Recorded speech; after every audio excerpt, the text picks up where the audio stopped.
Welcome to Rune Soup, a weekly podcast about magic, culture, and the paranormal. My name is Gordon, and I shall be your host.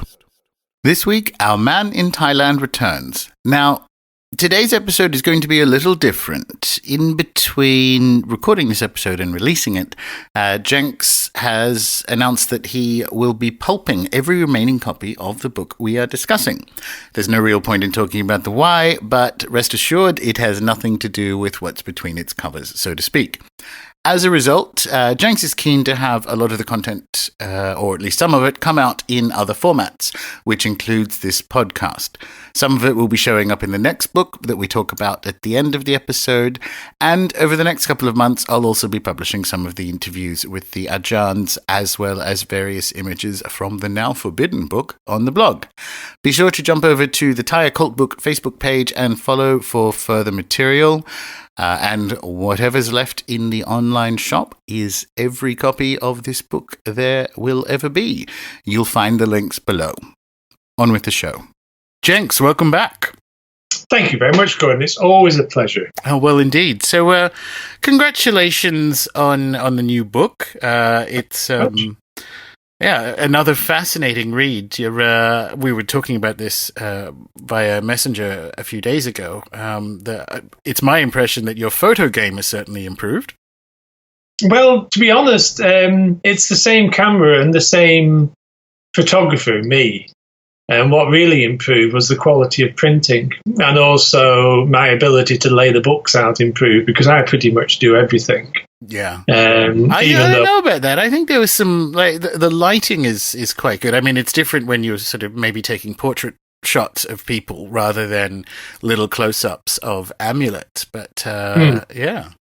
Well, I have a Leica, my friend, and the reason I chose the X2, besides the lens, which is just the finest lens in the world, is its ability to capture beautiful shades in medium to low light. It's crap with flash and strong light, but when you get it indoors, which is where all this stuff occurs, it just opens a universe of hues and colours that really can't be replicated with anything else. Yeah, well, it's definitely, I mean, it's an impressive book. It's fascinating stuff. I mean, you mentioned a couple of times in it, it's probably a good place to start, that the people you have interviewed, you're going to go and, present them with copies of the book, which I think is really nice. And it's a good thing I've done something similar with my books. But since we last spoke, I mean, how has the reception to the first one and this new one been within that kind of Thai occult culture? Well, the thing about the first book is that people now believe that a good quality book can be reproduced with them in it. This has a tremendous effect upon the makers, because they suddenly see you as somebody who, it's suddenly become my responsibility to spread this to the world, or through the printed medium. That sounds a bit overgrand, to the world. And it's the next step for them, really, and they realise that. They're through Asia, and the next step is to actually drift out into the rest of the world, so it's understood. So they actually really appreciate being asked, because nobody ever does. A few people ever do actually ask them what these things constitute. And the thing about the Sak Yant book is that this Sak Yant is the first level of study of all the Ajahns. And the next thing, this is all part of a 2-book plan to show how the process of studying that these people go to, which is way too big for one book, and the next book, which is the bit after Sak Yant, looks like it's going to be 350 to 400 pages. So there's no way these two things can be put together. But this had to be kind of dealt with on its own, and they really appreciate the time taken to go and see them, the interest shown, and the fact that you want to know, because few people go and actually express any questions besides how much is it and will it make me lucky. Well, you have a tale of that with one of the Ajahn in the book, where upon initial approach, he thought you were potentially trying to sell him something like advertising. Right? So if you want to describe that, because that was just, I don't want to be diminishing by saying it's adorable, but it really paints a picture of what you were just talking about. He's adorable. He is just like that, though. He was so sweet. And I've got to go up and see Ajahn Brahm. He's next week is Chiang Mai, and the week after is Chiang Rai. And he lives like many of these Ajahns. They live in the middle of nowhere, and it's like 2 hours outside Chiang Rai by car. But I've got other plans to go and interview him, because he's a particularly interesting man who trained as a Lana Lursi, a Rusi Lursi from that Brahmin tradition. And I want that story for the next book, in how it varies, how the study varies, and how the application of all these things and what they're expected to do varies between the different lineages of Lursi. And if he wants to take a half-page ad while you're up there, that's good. It's great here and there, because a long way, Gordon. But that was quite interesting to me, that obviously their doors are so little darkened by people who are sincerely interested in learning more, that his first response was that, well, I genuinely do not understand what you were talking about, so my first assumption is you're trying to sell me advertising in some book. Yeah. He just couldn't believe that people would travel all that way to go and see him, because they appreciated his work. And he does fantastic work, Ajahn Brahm. Particularly good with Tiger Yam, and also good with Munsan. It's good with his mixture of oil that he mixes with the colour is particularly good. There's very good attributes in it. Well, the images, I mean, not to come back to them again, but these are some, leaving almost aside the magical potency of it, they are some astonishing artisans. Some of the work that is in that book is incredible. Yeah, like all magicians, to be honest with you. I mean, I think it's part of many magical traditions that they have got to be able to create a work of beauty that also inherently holds some power within it. Yeah. And I've watched these guys. I've had them done on myself. I've watched them do it freehand, and it will just be a few lines on the skin, and they do it, and it's perfectly balanced. Now, I'm sure you understand how difficult that is from a design concept, especially doing it on something that moves like skin. Yeah, it's amazing. I mean, let's back that up a bit, and because I want to ask more about the techniques of it. But Jenx, what is Sak Yant? Well, Sak Yant is the Thai tradition of placing a tattoo onto the skin that is in effect a written spell consisting of kata and images, and often containing extra elements either during the inking process or afterwards, that's rubbed into the wound, which gives various attributes to the bearer. And you mentioned a bit earlier in this discussion that it's one of the initial things an Ajahn learns. So talk us through that. Like, is there what does the full corpus look like, and why do they start with Sak Yant?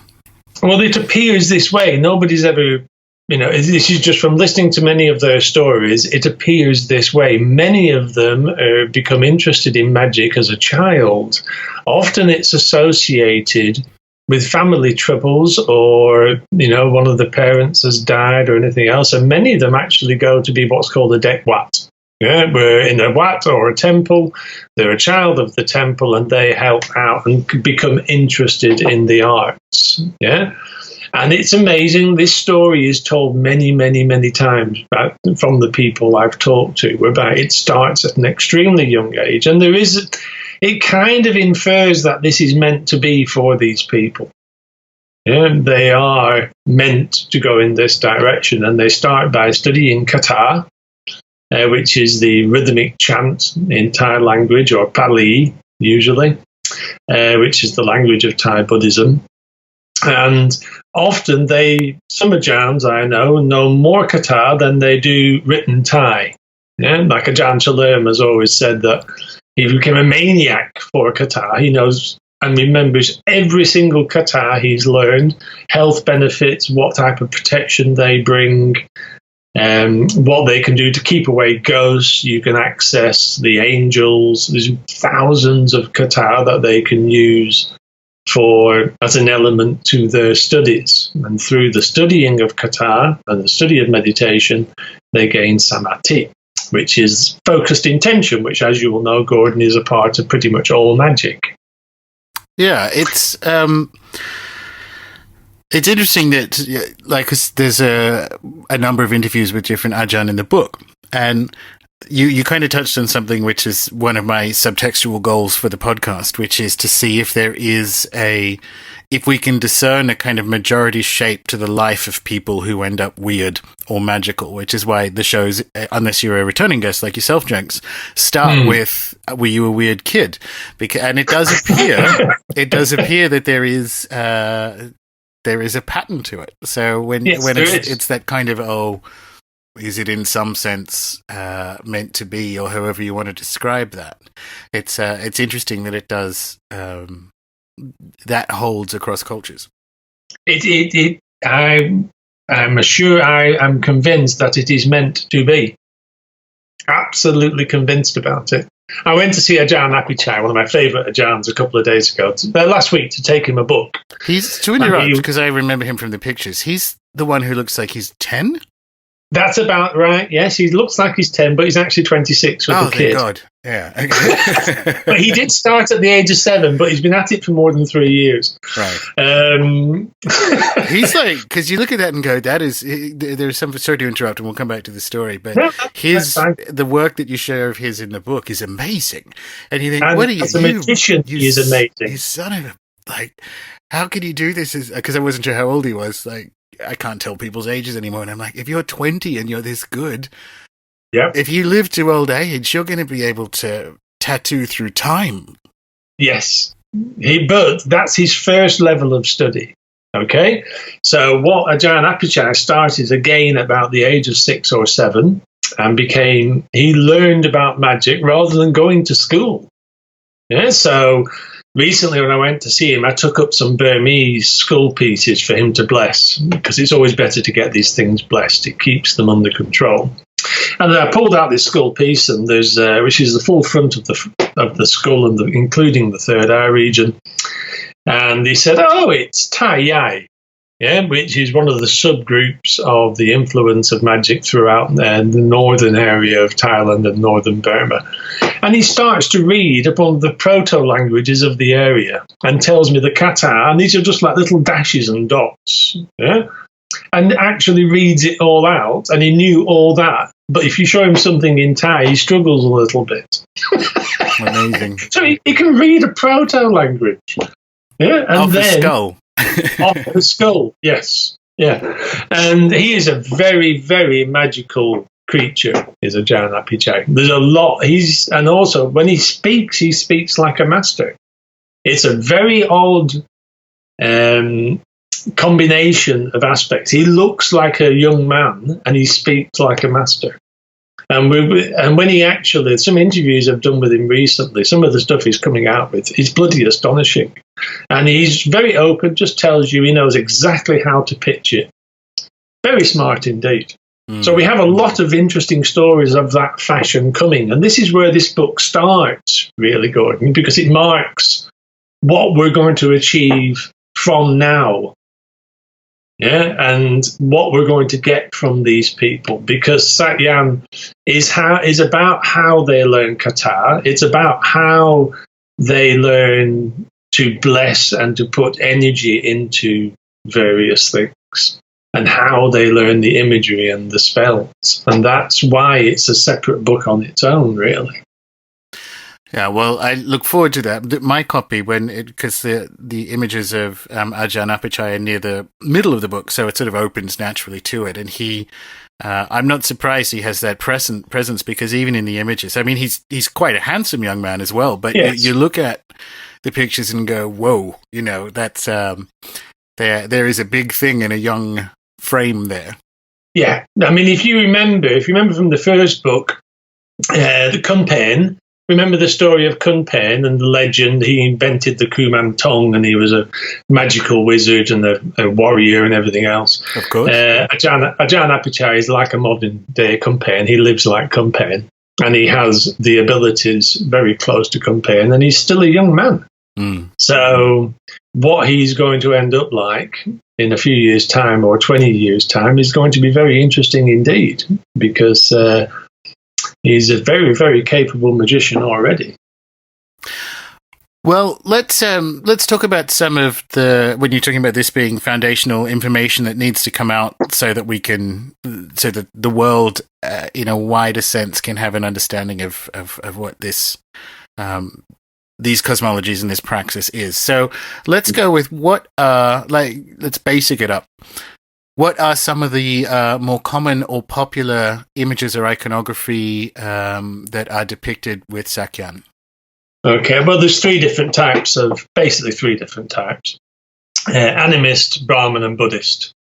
The animist is all the animals, as stands to reason, tigers, elephants, you name it, pigs, mermaids, etc., etc., etc.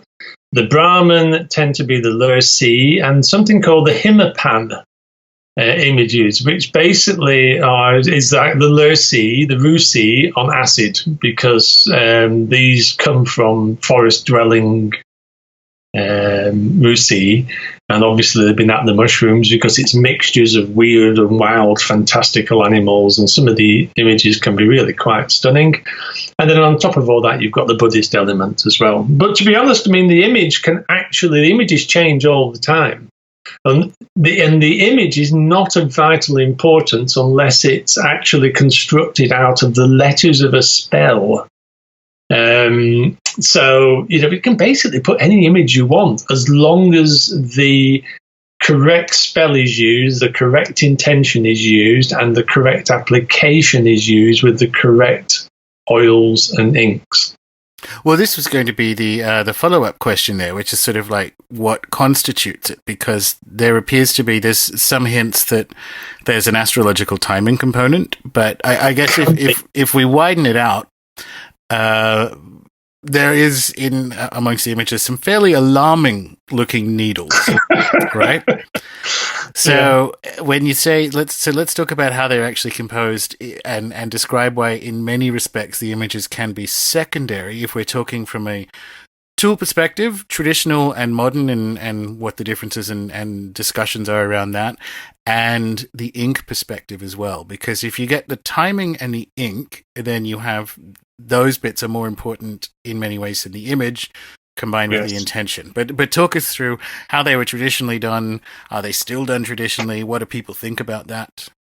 Okay, well, if you look in the book, there's 9 different Ajahns being interviewed, and we try to interview through the age range of people doing it, and also the different abilities and the different lineages that these people come from. So you have like Ajahn Dang, who's coming from a pure Buddhist background.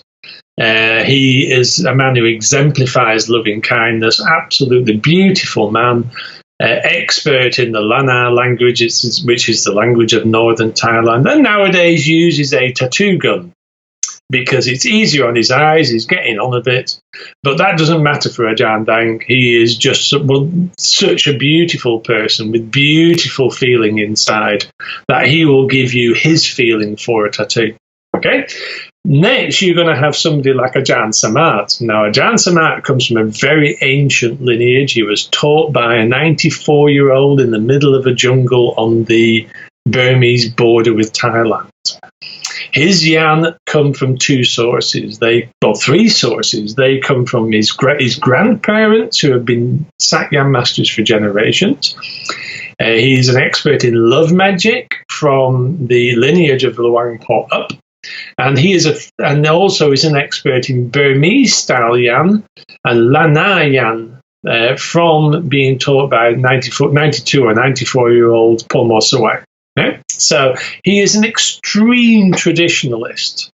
He has really weird rules. There are some yan that he will only give on the day of an eclipse. For instance, there's some yan. Last time I went to see him and had a yan, because I go and see this man. He's exceptional. I asked him, I said, anything, Ajahn, whatever you think, I would love to have. And I do it in oil because I'm already heavily tattooed, and you can put an oil tattoo on top of other tattoos, no problem, because it can't be seen. He said, I'm going to give you this because it's Tuesday and it's like 3 PM. So I ended up being given a yarn, which is of 2 men walking, based on a legend about a king and a prince walking and how they protect each other. Now, the odd thing while having this yantra, 2 men kept coming up each side of my body into my brain during the 20 minutes it took to get this thing. For the 3 to 4 weeks after, they are still standing one behind each shoulder, and their main element is as a protective element. So this is where old magic comes in. He makes his own oils to rub in the tattoo afterwards. He makes his own oil for actually doing the tattoo as well. And he's just one example of many, many, many different styles of Ajahn that you can actually look for and hope to contact within the entire country, the country of Thailand. And he uses some of those terrifying needles, or does he use bamboo? If he's not using the tattoo gun because he's traditional and all. Oh, he wouldn't go anywhere near a tattoo gun. He thinks the electricity would interfere with his magical transfer. Yeah, and he uses the oldest type of rod, which is called kaipla, which is fish egg. It's got 2 points, and it looks like little fish eggs when he's done it. But he also does yants that nobody else does, and they certainly don't do with the correct intention, because he uses the oldest forms of magic with his Sak Yant. You can get, there's a deity called Mebur, who I like, who's the ultimate female deity. She's kind of the mother of everything. And if anybody ever wanted a Mebur, you would need to get it from him if you wanted a proper one. Now, other people will do a Mebur, but I just don't think they have the understanding of magic in his way. Yeah. So you can, depending on what people want, you can actually align yourself and find an Ajahn that will give you what you want. And normally you are attracted to that Ajahn because that is the person who's going to fulfill what you need from the tattoo. So that you mentioned the oils there. So there's a range of people. There's a range of different Ajahn using either traditional kind of tools, so the needles, and theoretically bamboo in some cases. Not bamboo. Bamboo's too rough nowadays. They have metal rods, very nicely made out of stainless steel, easy to clean, easy to sterilize. Well, that's where I was going to go next, because some of them have mentioned that the traditional ingredients in the oils and the inks are not exactly health inspector friendly anymore. I can say that again. But there seems to be very, very, you get gallbladder in there from bears. You get, there's all sorts of very odd ingredients, but no pry. No human material. None of the people we talk to would ever give a Sak Yant that involves a ghost. And there's sort of a range there of opinions around what to use as well for different kind of hygiene perspectives, and is color plus timing plus intention sufficient? Why I'm leading this conversation in an area because it's a perennial discussion anywhere magic modernizes, because it's still 200 years later an ongoing discussion for magicians of a Northwest European bent. And it was really interesting to see that there's a range of that same kind of arch traditionalism to the complete other side of the spectrum. There is, I think it's just the scope. Okay, so if you went to see an Ajahn who was, say, trained at Wat Bang Pra, which is the biggest temple for Sak Yant, you would get a pretty quick, very well executed Sak Yant with the correct spells. I sincerely hope the correct spells written on the skin, which is the problem about having Sak Yant done by any non-Thai. They get the spells wrong, so it doesn't mean anything. And they would do it quickly. It would look extremely beautiful. But, is there going to be much in there? Yeah, you've got to ask yourself these questions. If you're looking for beauty over content, yes, you're going to have a tattoo that has got a magical content to it. But how much is in there? Yeah, is the guy good enough to be able to give you the magic that you require? Which is why half of the people in the book we chose to feature Ajahns who already have proven magical abilities through amulet making and the making of statues and talismans. So you have a dual complexity there. And this is the first, Sak Yant is regarded as the first step from which you will grow further. Like the traditionalist Ajahn Samat is now he makes takrut, he makes oils for his devotees, and they're very, very, very, very good. And slowly he will open up and grow into the next level, which is more amulet making and more of a Sayasat background. So, I mean, I don't personally, I don't agree with the gun. I'm a traditionalist. But the results are absolutely beautiful. And if done by somebody very good, yes, they can put something into it. Well, I would expect you're traditionalist if you went all the way to the border to get additional work done. Was that this? There's a, I'm going to mispronounce it. Please do.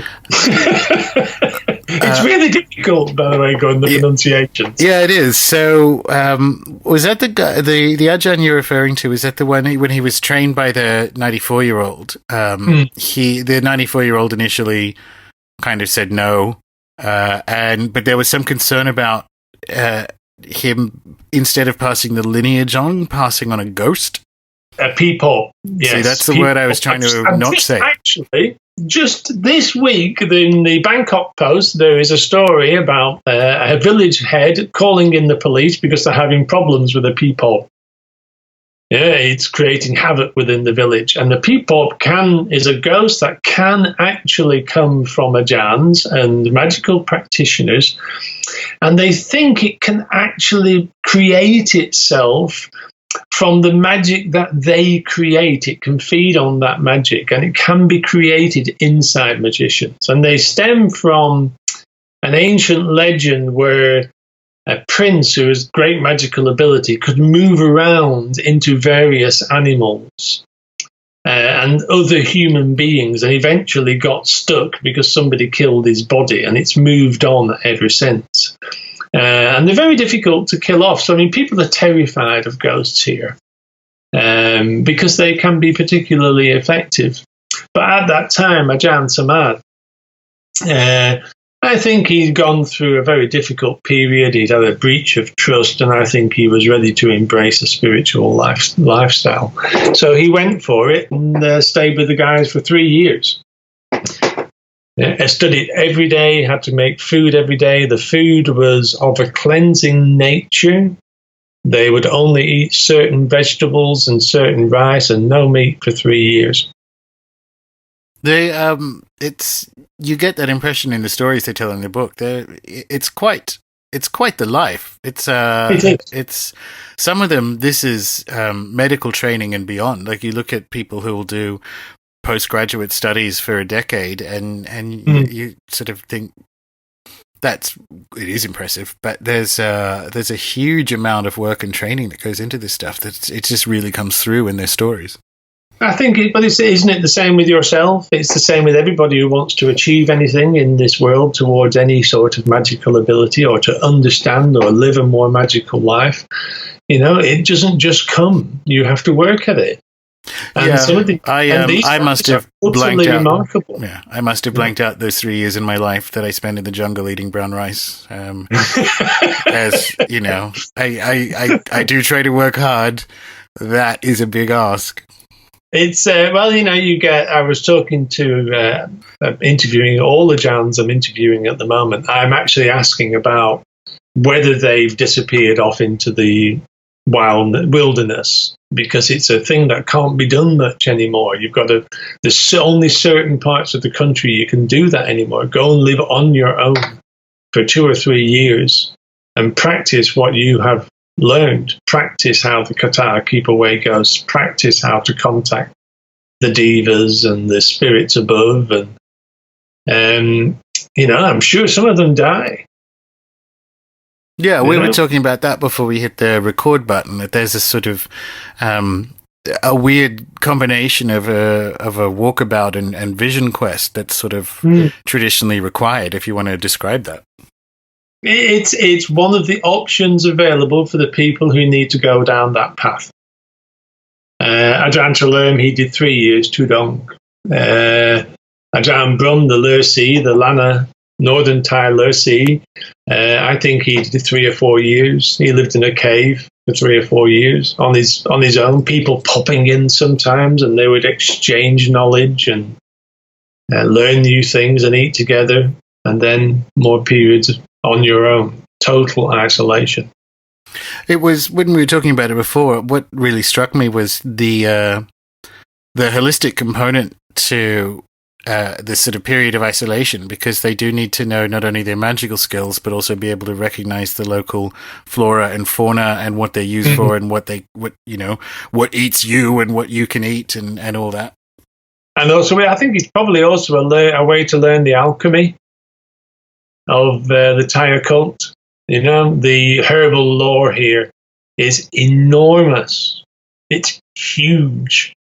And you also have the metals lore, the wood lore, the fungi lore, the stone lore.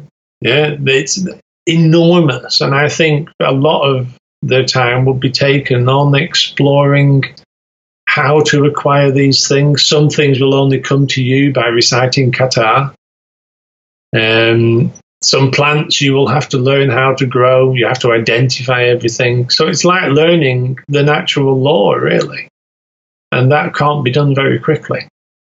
No, it's it's impressive and humbling for people who have a significant passion for things like permaculture and herb lore and so on. And again, I haven't spent 3 years in a Thai jungle.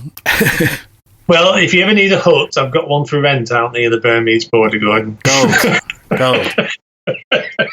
It would be really tough. You'd have to know exactly what you're doing. There'd be no support group except the locals, and it would be quite terrifying, I presume, at times. Yeah, I think that's part of it. That's certainly, if you think about, it's an oversimplified way of talking about Australian Aboriginal experiences that match this as being walkabout, but they are in many sense similar. It's a long-term vision quest, because you go out with nothing. And in Australia, much like Thailand, perhaps more so, in fact, everything can kill you. And, come back with your gods and your ancestors and feed yourself and make weapons and come back as yourself. And that's a big ask. Yep. And when you meet people, as I'm sure you've met, when you meet people who have done this and overcome fear itself, it's quite awe-inspiring.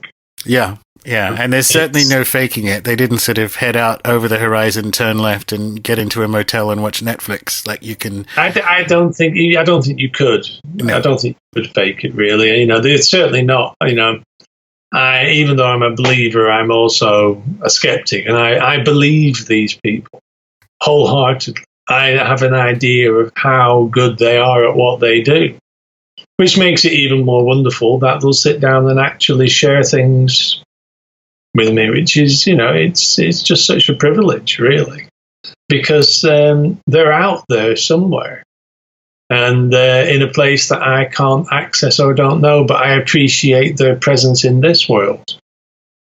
Yeah, I get that. You speaking of the people that you did have the privilege of sitting down and would chat to you. So you asked 9 Ajahns in this book what they think the origin of Sak Yant is. So I'm going to ask you because there's like a broad agreement in some respects, but what do you think it is, having been through the experience of putting this book together? I think Ajahn Mehta's got it pretty spot on. I think the first bit about the history that was written by Ajahn Mehta is absolutely spot on. I think it's the region that has created the magic and everything else has overlaid it. Yeah, so I think originally there was a tattoo system here before the arrival of Brahmanism. And I think Brahmanism adapted to the region. Yeah. And brought kata and changed everything. And then I think the Buddhism changed everything again. But I think essentially it's all still the same. It's just had different influences. And had beneficial influences to it, whereby it can help people even more. It's, again, coming back to the images, what struck me was that, and I'm going to ask you about different body parts, and one in particular, speaking of, pictures in the book. But before we get to there, what struck me was, so the sort of knee-length shorts and the facial tattooing and so on reminded me very much, and this is why I kind of led up with that question, to things like Maori moko. So, I suspect, obviously, I used to live in New Zealand, and my book is about the kind of Southeast Asian, Southwest Pacific Paleolithic culture. And it just seems interesting to me that there are, obviously the designs and so on are vastly different, but there was some body part matches and different body parts for different things that I found really compelling between Melanesia, Western Polynesia, and what was going on in Thailand. And that just seemed like, I don't know what I do with that information, but it was very fascinating that there are analogies between the two. Yeah, analogy is the exactly correct word, as in analogous. I think it's just the human experience. And I think different cultures, you might call it zeitgeist or whatever you want to call it, but I think different cultures can find a very similar way of working that actually works. Yeah, but then I'm going to push back on that, actually, Jenx, because then you would find it more randomly distributed around the world. This is how you track mythology. And it's not randomly distributed. It's bunched up in one little corner of it. Or maybe it was just this corner that was clever enough to find. That's what I think. I think it comes back to that earlier animist culture. I think that's where the origin of it is, and far enough back that it is sufficient to influence populations that have not lived in the same area for many millennia.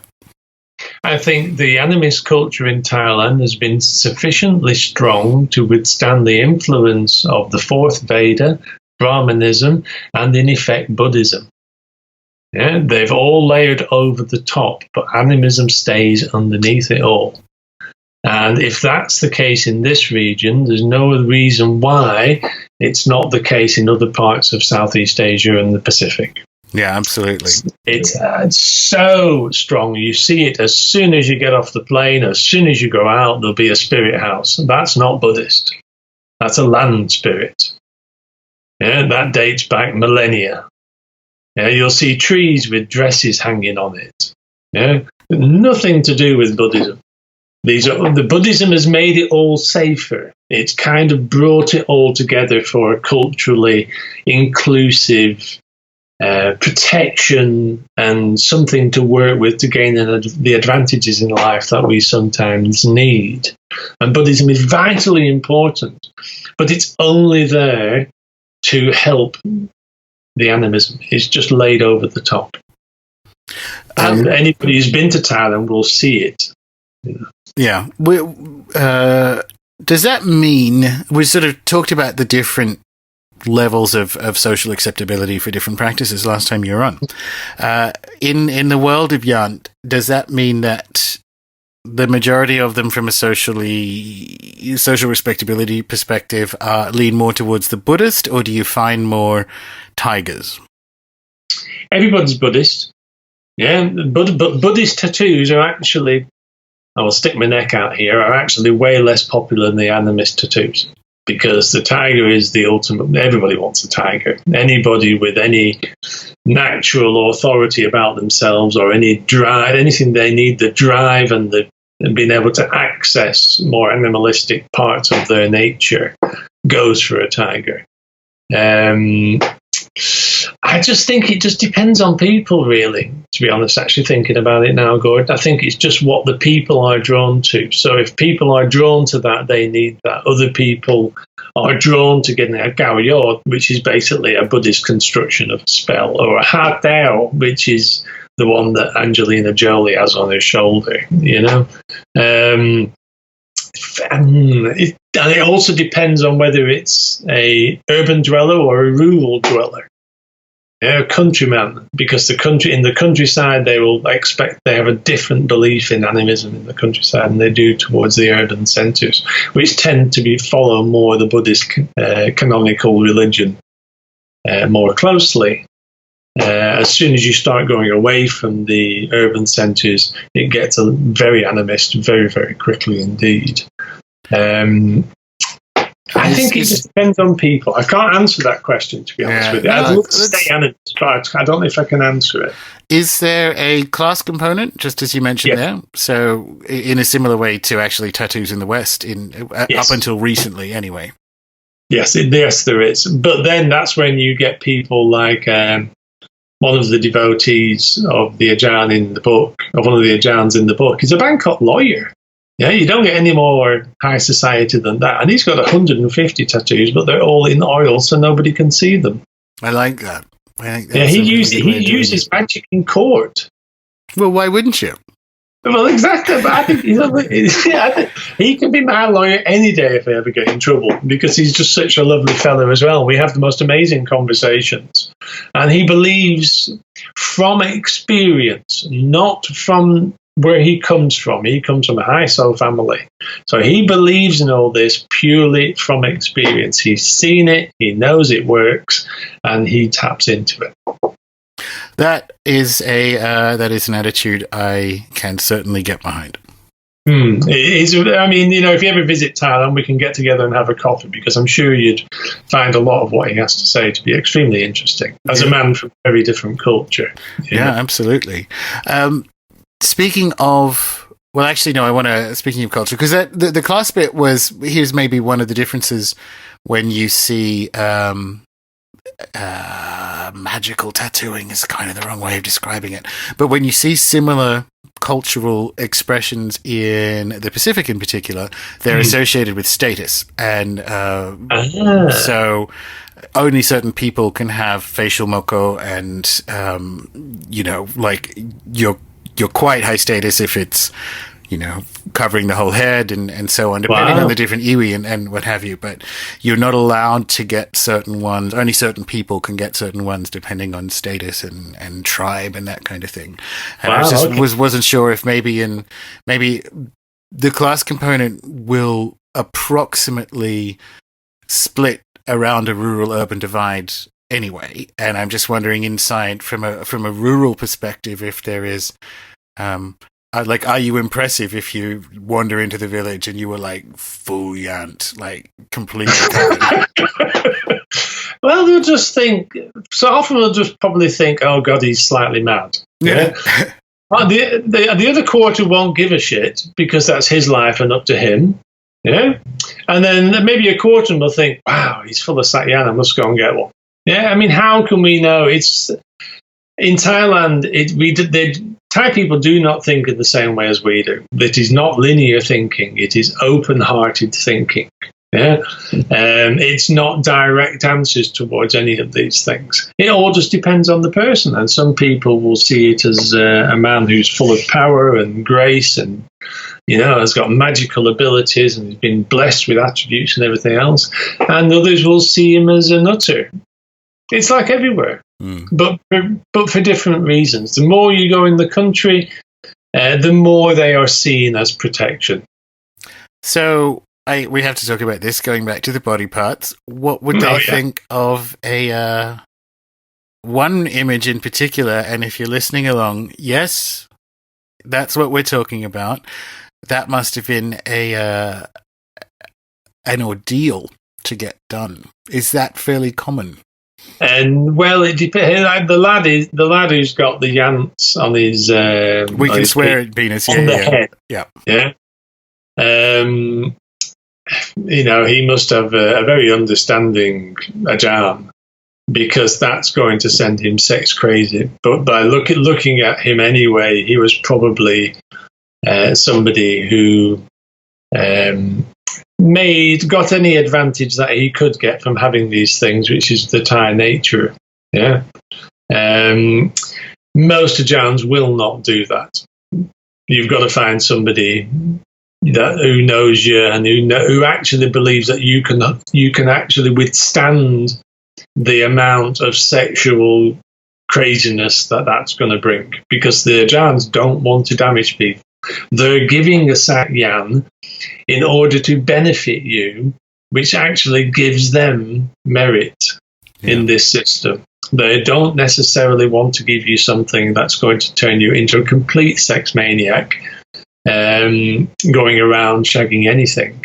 It's a very difficult balance to strike, and many Yants, especially the old-fashioned Yants, can actually be too strong for sexual attraction. And the Ajahns are very careful who they give them to, because otherwise it doesn't serve its purpose within the Thai system, which is to create goodness for the person who's receiving it, which then the merit for helping with that goodness goes to the Ajahn, and he raises spiritually. Yeah, so that's why they are rare.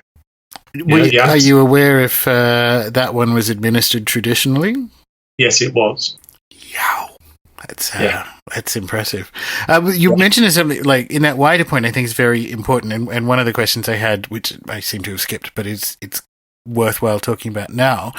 There is that relationship between merit and goodness, and a sort of return to the network view of what magic is for. Specifically with Yants, talk us through the relationship between Yants and karma, which I thought was quite interesting. You can't alter your karma. This is one of the difficulties in Buddhism in general. You are stuck with your karma, and you can help your karma only by making merit. Yeah. Now, I've actually been doing some more work on this recently, so this might be a bit rusty as an answer, Gordon. But really, the need for things like Sayasat things, Thai occult is Sayasat. The need for Sayasat is, in some ways, twofold. Yeah, and you've got two levels of thinking here. So, as a greater part of life, people are looking at Buddhism and trying to improve their karma, trying to move towards a better rebirth, and it's a long-term goal.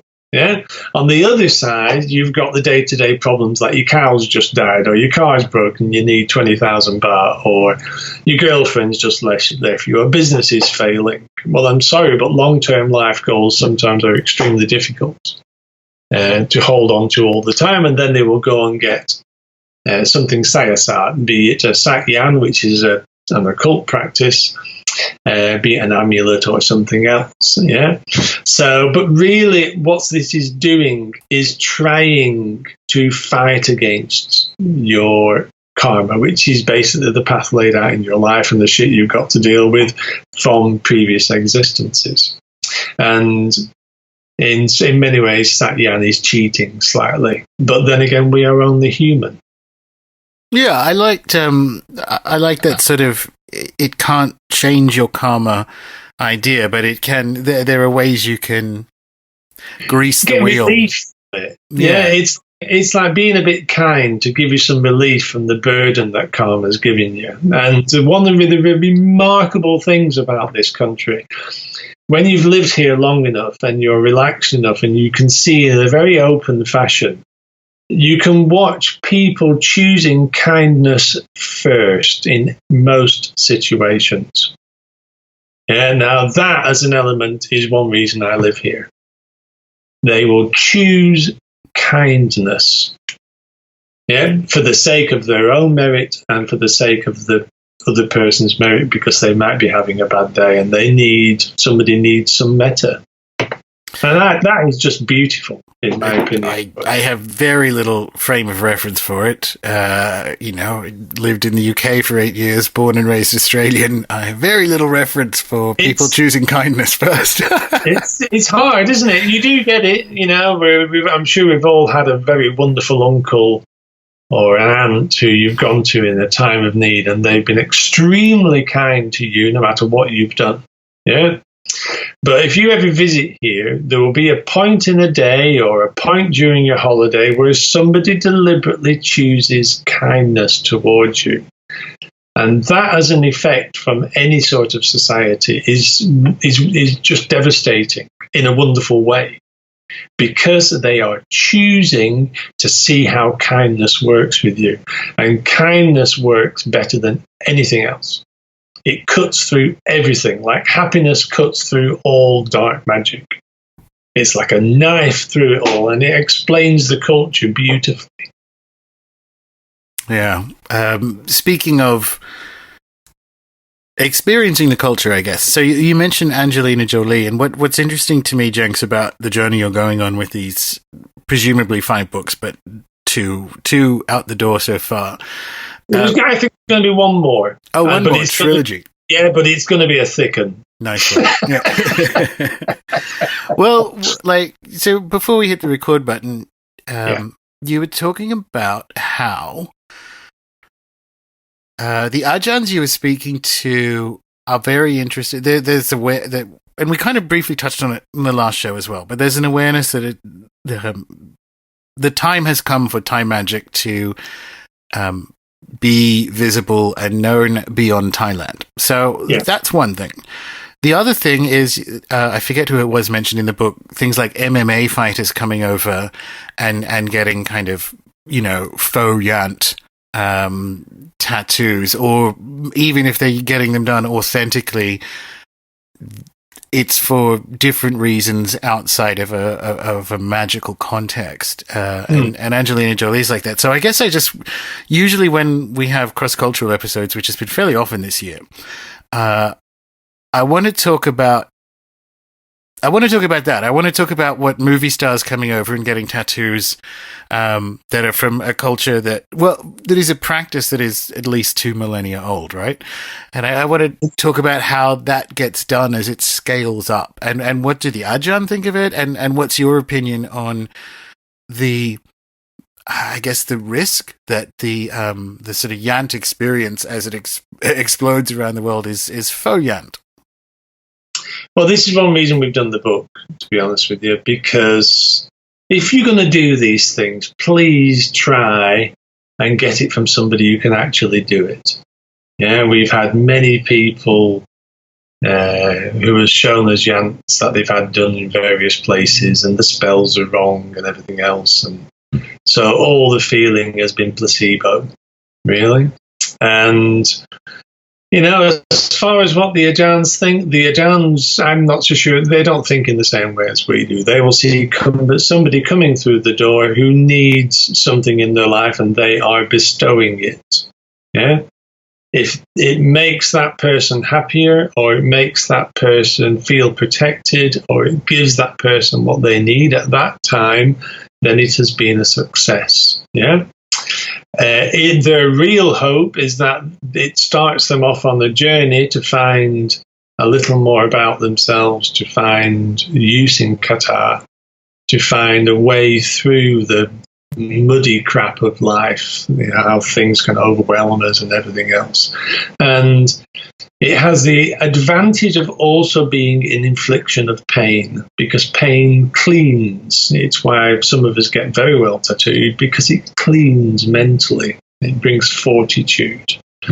And I don't know whether we can look at how the Ajahns see other people getting a Sak Yant. But what we can do is try and encourage people to attempt to get something that they know is from somebody who can really do it.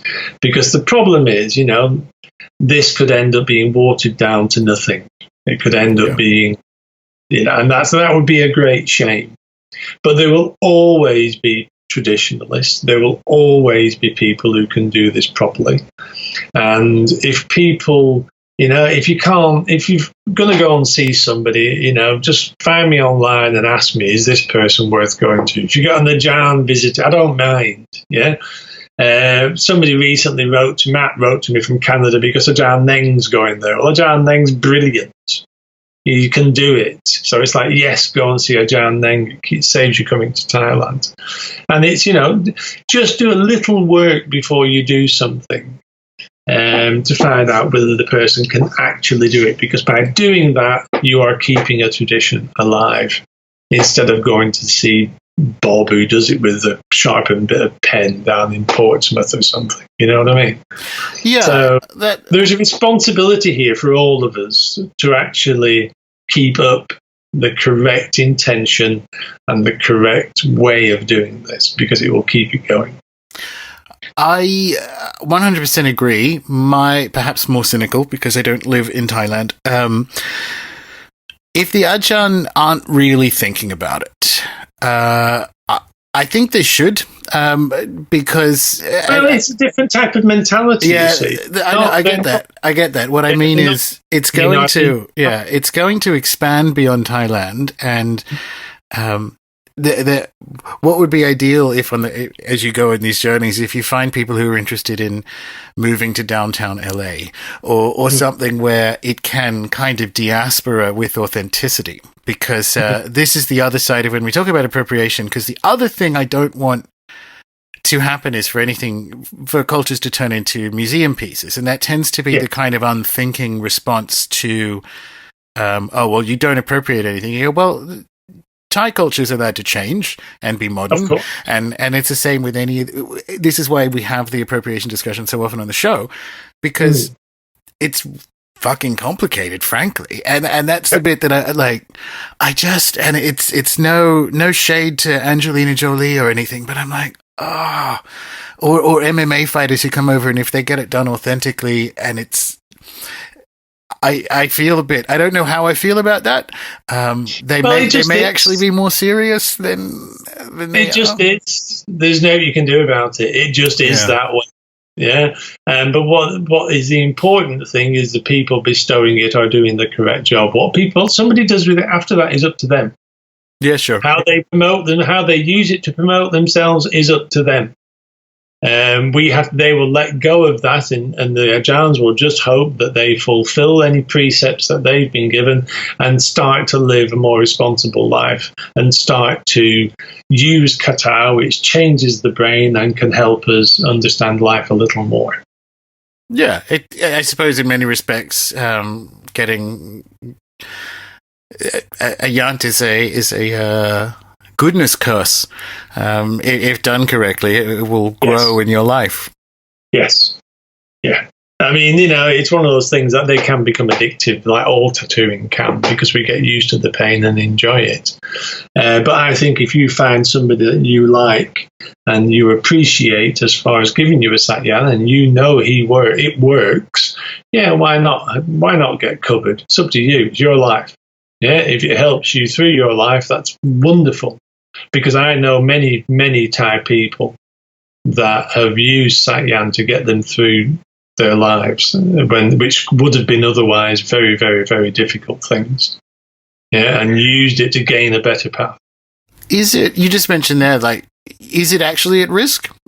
Is it having a resurgence? I mean, are these? It's Sak Yant's always been there. At the moment, it's going throughout Asia, and I think, like all these things, as a culture modernizes and open, it spreads around the world. Yeah, while so many of the people in Thailand can kind of forget about it and go to and be interested in Western tattoos and all the rest of it, but then it comes back. The wave eventually comes all the way back, and they realize what they have And that is happening. Yeah, they are realizing the preciousness of what they have. They are realizing what they have to keep here. Yeah, and that will grow. At the moment, it's still going out, but it will come back like all these things, and they will make damn sure it's kept. I'm sure of that. And you're actually quite a good person to ask. This is a similar question, given that you've been interviewing a whole lot of Ajahns. How's that system going? Is that growing in the 21st century, given that it is that there's a lot of work involved and you do need to actually apprentice underneath an existing person and so on? Is that can we be confident in its continued health? I think we can. Well, you look at Aegina Pitchaiah. Yeah. I think what we are experiencing at the moment in Thailand is the loss of the great generation of monks. The ones who did the 10 or 20 years of Tudong, going off into the forests. Yeah. But what we are also gaining are some very young, extremely able Ajahns who have the magic, yeah, and who have put the time in and make it as a lifestyle. That is what they are. That is all that they are, and they will continually try to improve. Most of the Ajahns I go and see are below 45. Oh, that's excellent. Yeah. Some of the ones slightly older than that, they're dealing with another generation's magic. Yeah, and it's they become teachers rather than practitioners, and then they are supported by their students. And the classic example is Pornoi Tan in Chiang Mai, who's supported in many ways by his student, who's Ajahn Te, who's top 5 in the country. Ajahn Te can do it. Remarkable man. So it's just a continuation. As long as there are different regions, as long as the different regions' magic is upheld, as long as people keep the magic, and as long as people learn from the generation that will pass next, it will continue. And if anything, actually, I think it will get stronger because they're getting better at it.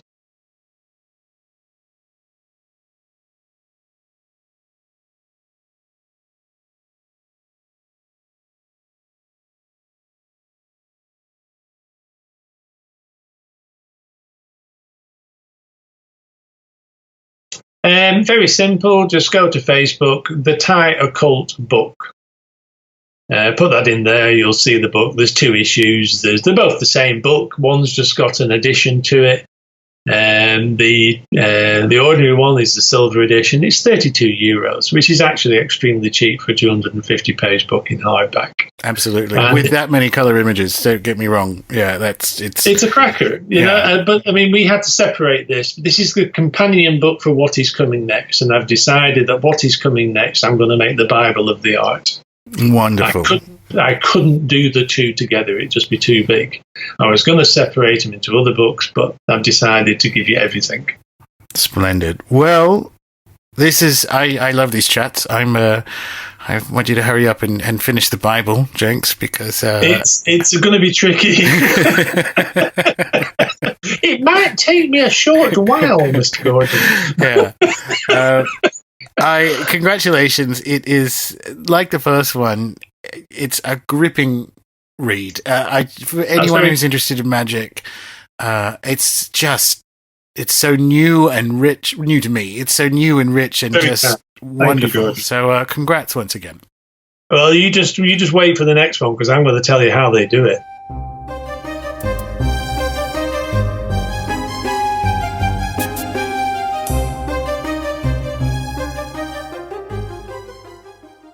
Always a pleasure getting a fresh perspective on global magical practices. And if you're listening to this episode soon after it was published, you may have noticed it is a little late. I'm currently on the other side of the international dateline, and even though it is Friday in Australia, it is still very much Thursday here in Los Angeles. And if you do happen to be in the LA area on Saturday, head over to my Twitter page, and check out the information regarding the event that is going on that I will be part of. And if you liked what Jenx and I were talking about, do go and check whether there are any copies of the book left, the links to which you will find in the show notes.